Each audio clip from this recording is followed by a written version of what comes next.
You know, first of all, I feel like Andy stole some of my questions earlier here, Nev, but this is the interesting thing. I just think your presentation is so amazing, Nuno, and the amount of planning and the thought that went into it leading up to it was huge.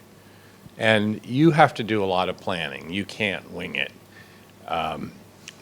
But now that that's all done, is there any burden to production going forward? You've got, you kind of had to get features on consoles. You had to add speakers to trucks. Besides the new IP and the cloud and all these new things that oh yeah, we got new stuff for you that we already embedded in. I think now, forgetting a little bit because also the engineering part, creative part. I think there is a lot we have now, infrastructure and technology to increase and getting better our sound productions and sound.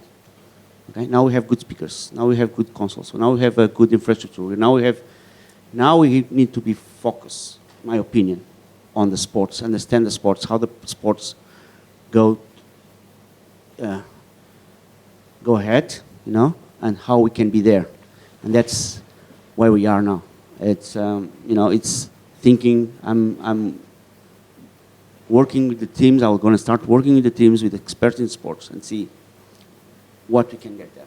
Because, we have a lot of maturity to do in consoles, IP, clouds, but I think what I understand from the previous panel, and now it's, the idea is clear. The idea is clear. How to get there, people are struggling. Now what have, and then we have the loudness battle, but that's for oh yeah, we'll talk about loudness later. I want to jump right into it.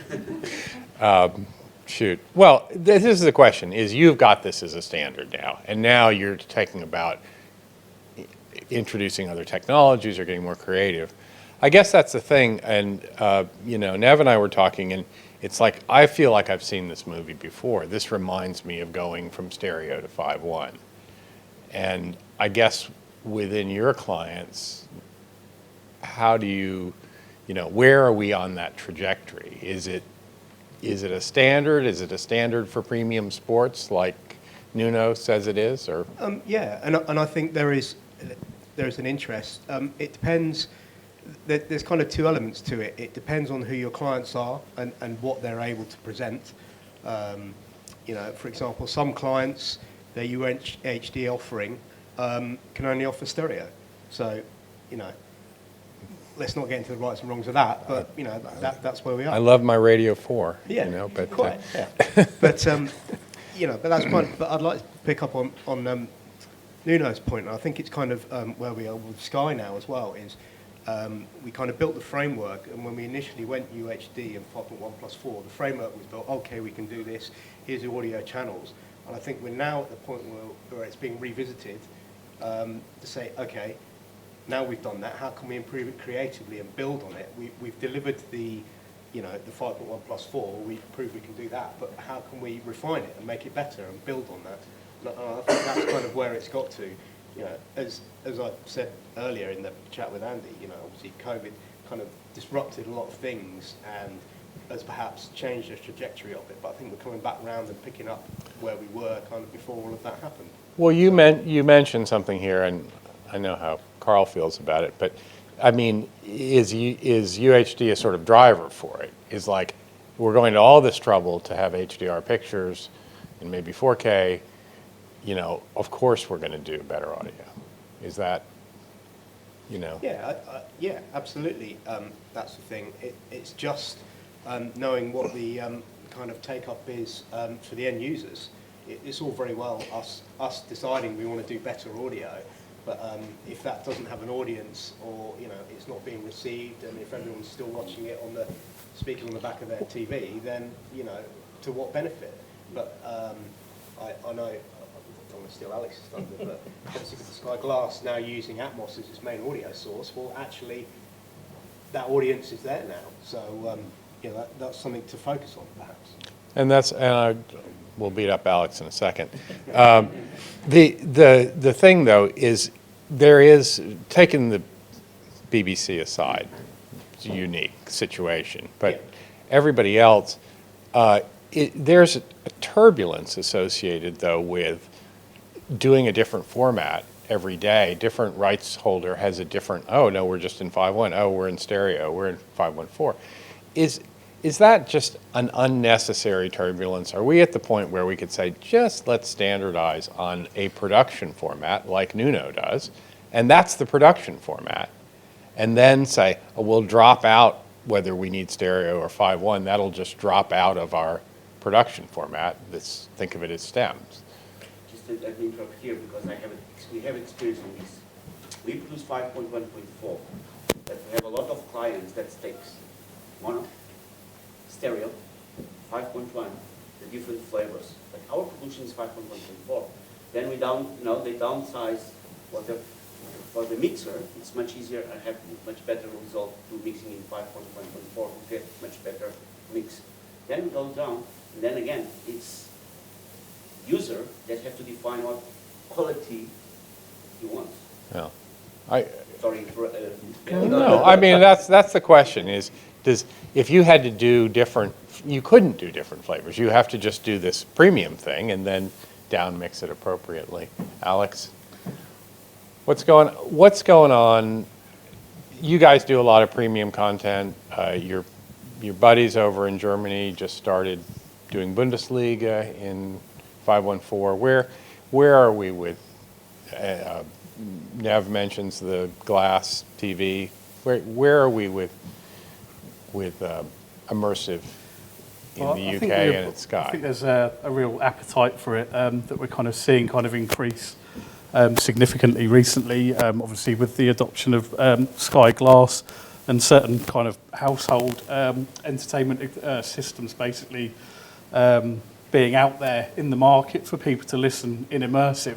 So I think there's kind of like been quite a bit of work that's gone on in the background to kind of allow us to open the doors to people's homes and be able to bring entertainment and experience with audio because of those products, really. And it's opened up, I think, probably for people's minds to be able to actually that experience, really, whereas previously they may not have had that with their kind of traditional television sets. I think for Sky, obviously that's a real win in terms of our own products, but also in terms of how we produce our content for those kind of systems. It's something that we have to take into consideration as well.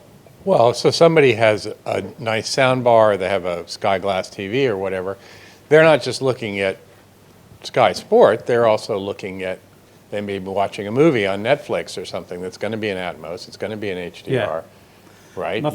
You're up against that. I think that's the importance, really, as well as broadcasters. We also need to take into consideration that the bar's been raised in terms of the production quality for other avenues of entertainment. So if you're watching movies or dramas, that level has been raised. And obviously in terms of what we deliver, we've been kind of doing that alongside. So I think we're kind of confident in that what we're doing currently with a lot of our sports productions are kind of in immersive format already, but we're kind of wanting to push that further, I think. Well, that's the question. You do a lot of immersive right Yeah. now. Does it get to a point where you just say, what's easier, let's just do, I think we got to the point in 5.1, there's some people that said, we'll just do everything in 5.1. So are we, does Sky to the point to say, we'll do everything in? I think there's kind of cases for it in certain scenarios, but I do think from the, I think we're kind of looking in that direction in terms of as a business, because 5.1 was kind of where we were previously with a lot of our sports productions. And I think where we're kind of going to next really is immersive being the kind of standard really for where we want to get to. Yeah. Well, and arguably, is it, as Nuno is, once you get over the hump, is it really a big lift for production too? It's like having maybe a couple of extra microphones and doing the mix. it adds a lot without, we're not trying to fly spaceships around or special effects. Yeah. It's just the ambience adds a lot. I think it's one of those things you don't realise, how much you've kind of missing until you've kind of experienced it, then taken it away, and that's something that I think, we're keen to maintain, really. Yeah. Karl, where do you think, in the States, it's a little, maybe we're a little slower than they are over here, but you've been doing immersive for a long time. Where do you think we are on that trajectory? Yeah, I think it's a healthy environment in the States. I mean, NBC are definitely sort of leading the charge in it. ESPN, Turner Entertainment, now Warner Media have been doing college football, American football, and basketball, and NBC from, the first time we 2016, I guess it was, Rio. We asked Nuno for some height splits, and we did some more or less a proof of concept for opening and closing ceremonies, and that was great. That didn't go to broadcast; it went to kind of watch parties and things like that in the States, and that was a success. And then 2018, Pyeongchang, we actually for Rio we mixed it in the IBC, and we actually encoded on site in Dolby E. For Pyeongchang, we sent everything back to Stamford, Connecticut, which is our main production and operations center, to a 4K truck. So that's when we were doing sort of joint productions between 4K and sort of standard definition. And then by the time we got to Tokyo, we were just doing a single stream. So we were just in 514 for everything, all venues. And of course, it just seems like the two games blended into one. Yeah. Apart from, we didn't have really anybody on site for Beijing. All our talent came home. And then our main production control room came home, but that was all mixed in 514, went out across Everything. the States. Yeah. Yeah. And then, well, the other thing is USFL. So we did, that was one of the sort of tests that we did. USFL is another American college football series, 16 games. All the players are mic'd up. We mixed that in 514, but it was only outputted in 5.1 because there was no sort of 4K channel associated with it. But it gave us a good way of, testing things like 16 or 10 channel playback, on your replays. Are we going to upmix? So in that stage, we just did 16 channel replay, did 10 channel replays, just to see if that worked, and it worked very well. But of course, it's a resourceless. Well, there's a problem, lot of compromises that you make, though, that you've got a lot of U.S. trucks. You only have stereo replays or whatever, and it's kind of like, or package plays, and it's just stereo or really dual mono or whatever. I guess that's the question, and Nuno kind of touched on it. Is what are we doing? What are we not doing that we could doing that we could do that would be easy wins? I guess. To me? Yeah, sure. You're talking. I think, for us, I think it's all the shoulder stuff. It's all the features. It's the music. Getting people to provide 514 music. Getting our Pro Tools rooms to 514, which we're in the middle of doing. Get all the sweetening done in 514, graphics in 514. So because that's music, as we all know, music especially Dolby Atmos is huge at the moment, and it's one of those things that with sport is. Movie, when you listen to a movie in immersive, it's extremely immersive. There's a lot of things going on behind you, above you, everywhere. Sport, depending on how you mix it, it's a general ambience and immersive. It's not, your ear is not being taken away, distracted from the picture so much. And I think that, but music is one of those things that has a very powerful impact. And the more we can associate that into our feature edits and into our grams playback, I think that would be an easy win, and where we have to look at getting those streams, those 514 mixes from production houses. Right. Getting all that other incidental stuff and graphics, swooshes and things. Yeah. What is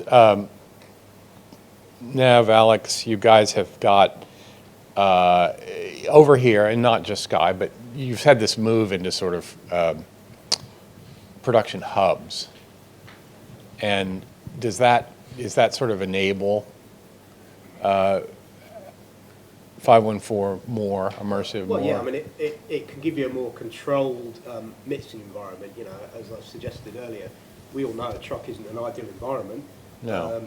But it was born out of necessity.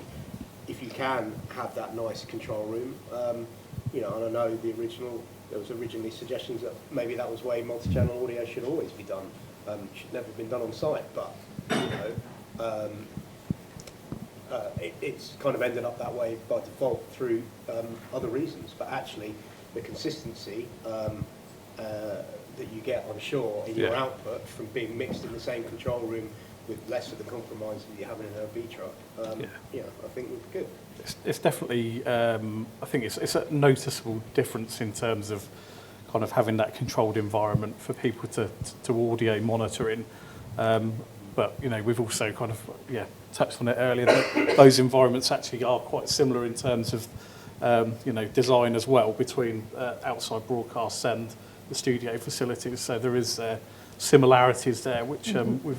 Well, the nice thing about the studio facilities, production hubs, is they also sort of stay powered up, you know? Yeah. And, you know, you can train people, and people can mess around, and people can record a multi-track of the game and then play around with it. The cards don't knock loose. Oh, I'm sorry. Oh, the cards. Yeah. No, the cards. The console turns on in the morning and continues to be working. Yeah. But I don't know. So again, we're sort of have more immersive music is a thing. Headphone virtualization. Well, I think a part. Sorry. Go ahead, Nuno.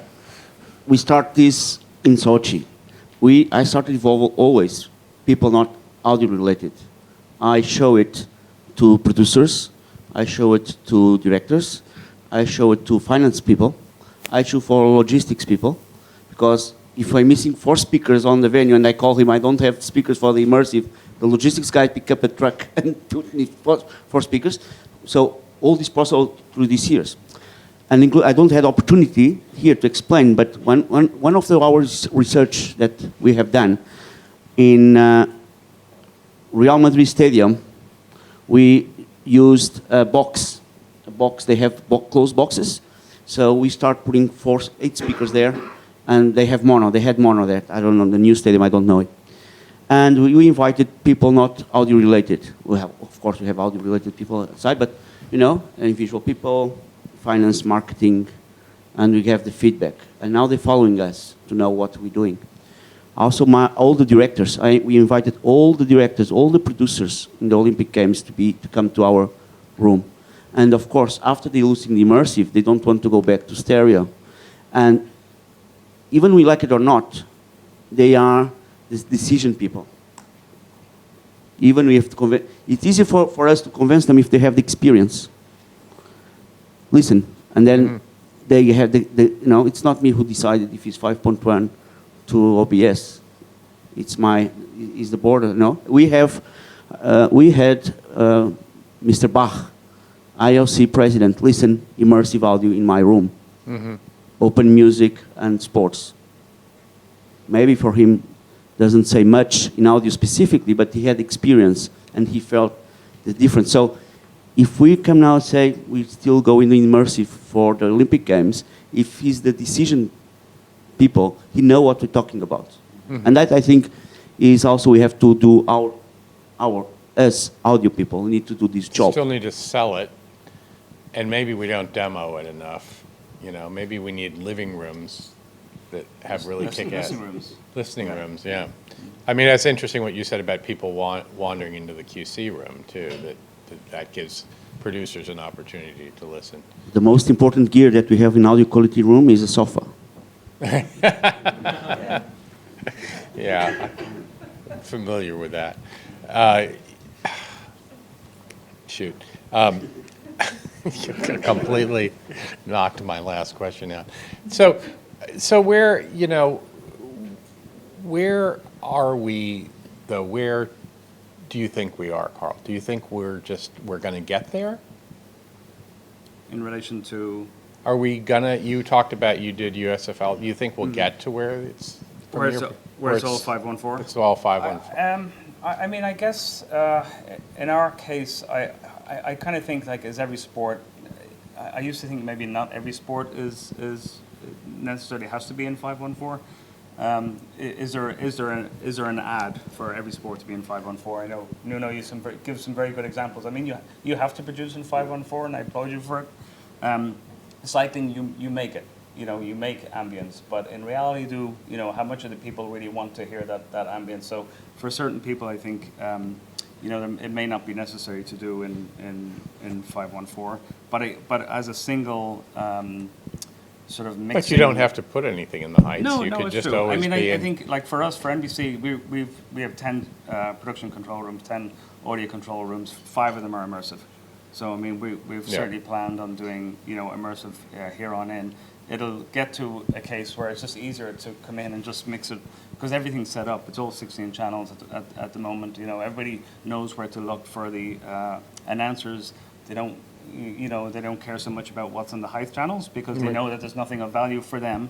Like they're not trying to pick out audio or voices from there. And all our EVS and editors they work in a 10-channel workflow, so they can edit across 10 channels. So I mean, I think for and us, that was a big thing. Well, the editors can't deal with it. That And was it turns a out huge you thing, train the yeah. editors, and they're fine. I with mean, it. it's the Yeah. same. Like once people have experience of it the first time, and in some ways, thankfully, there was no time between Tokyo and Beijing. So what they learned in Tokyo, they took to Beijing, and we can't really change that from. Well, we don't want to. Consistency is key when you're doing immersive. It's like just keep everything, whatever plan you make it a good one. Make your audio mapping, secure and safe, and then just continue with. Don't change things on the fly. Well, again, and that's sort of talking about the turbulence between formats. Is there pushback from production? Do you feel like there's a sort of innate on the executive producer level, or that there's just kind of like, oh, well, we don't, it's going to cost money, or it's going to add complexity, or... No, go ahead. I just want to say, like, the tying into UHD and 4K, as we talked about earlier, is really important. I mean, that was the vehicle on which, we jumped on, because as soon as there was UHD pictures, okay, we need, 514 audio, and that's why we always tie those two together. So I don't think there's pushback, because the heavy lift, when we started doing Notre Dame American, so that's a series that we do every year in immersive. And, when we started doing that back in 2017, 2018, the production teams were more interested in what was going on in the video and the, LUTs and, where they were going to, do the racks and stuff like that, or the shading. The audio, we were all in the back of the truck with just 4 extra speakers saying, well, let's move that microphone sort of over there. It wasn't a heavy lift. They don't understand. They were distracted by the HDR, and so you were able to just get on with it. It seems, for whatever reason, pictures seem to be more important to directors and producers. I don't know why that is, but it certainly gives us some room to be creative. It's not a heavy lift, and ultimately they want to be listening in stereo, if not mono. I mean, we don't really want to mess around by putting immersive. No. If they want to listen to it, we should have listen rooms and give them the ability to come, and because if they don't know what it sounds like, then they're not going to see the power of immersive audio. Yeah, I mean, we made a point, particularly when we first went 5.1, of bringing production people into the control room to go, just so you know, this is what it sounds like, and they were all generally, fairly impressed by that. So and kind of got it. But we kind of made references to maybe Chuck not being an ideal environment, a production gallery even less so, because the size of the monitor stack for all the sources. If you put the speakers either side of it, well, your image is so wide, they're going to complain the whole time. So, like you said, you want mono in the control room, or stereo for that. So, mono. Whether there's a listening room, obviously you're not going to have that on site, but there's a perfect listening room in the audio control room. Just bring them in, let them have a listen, and 9 times out of 10 they get it and they understand. And it's all about specifically maybe talking about some of the football guys, because it's all about the atmosphere and that if you get a good crowd and a good atmosphere and a good sound, well, the producers will get excited by that. I mean, football can sound amazing. Sound absolutely. really, Absolutely it can. really amazing. And I'm excited about Bundesliga. I think that'll be, it's going to be really good. So, anything else? Any other thoughts? No. Fighting producers and directors will start releasing it. Yeah, well, we need to keep selling, maybe. keep pitching it. Alex? Yeah, no, I mean, I think, from a production point of view, in terms of people kind of engaging with the Atmos mix, it's something that obviously in terms of our Sky Glass our system that we're using currently for in-home entertainment, that's another kind of point really with that system. I think that's kind of allowed people to be able to kind of take that experience as well. And your executives are kind of invested in that. They're proud of it. Everybody's worked And I hard think that's on the it. thing. It's kind of, everybody's really on board with it, and it's also kind of fed into kind of the mindset of people to engage with that as a part of the product, really. Well, and it's an example of a next generation premium smart TV that has amazing picture and pretty amazing sound, and that is an Atmos native device. It may be the only one though, because I think TV manufacturers haven't done us any favors with speakers. No. But sound bars have, and there's a lot more sound bars out there now. I just bought a ridiculously cheap one just to put in my office, so at least I could listen in 5.1 with the remote rears, just to see what's the worst case scenario with the sound bar. And there's a lot of different sound bars, but I think to the producers and directors, that's outside of the real immersive, because mostly we have discrete speakers. The sound bar is going to do as good a job as possible to immerse the viewer. Well, and the center speaker is going to be in the right place, and Yeah, I mean it's the gain is going to be the same. It Yeah. solves Yeah. soundbar solves a lot of problems. So just to finish from my side, just say that, okay, we have the demand, manufacturers, we have the demand for broadcast. So many times you complain that you don't have the demand. Now you have the demand. And also other companies like Dolby, MPEG-H, Fraunhofer, other ones, have now the responsibility to make our content arrive home. And if and I have doing a good job, and I think they need to still push more, because now they have a lot of content. Yeah. In less than 1 year, we have 2 Olympic Games, Premier, World Cup, blah blah blah blah blah blah. So we have a lot of content that have to arrive to home, and it's not arriving at the moment. Yeah. And all of us have to push for that, and it's the responsibility of the industry, because otherwise everything just falls down like a castle. Well, and this is maybe a subject for the bar, but this is the thing, is that streaming enables us to have more advanced audio codecs because they're easier to deploy. We can just load them up. At the same time, streaming has kind of become the wild, wild west. You don't know what kind of, is it going to be stereo? Is it going to be 5.1? Is the stereo going to be low bit rate AAC that's compressed to hell? You don't know. You have to be vigilant.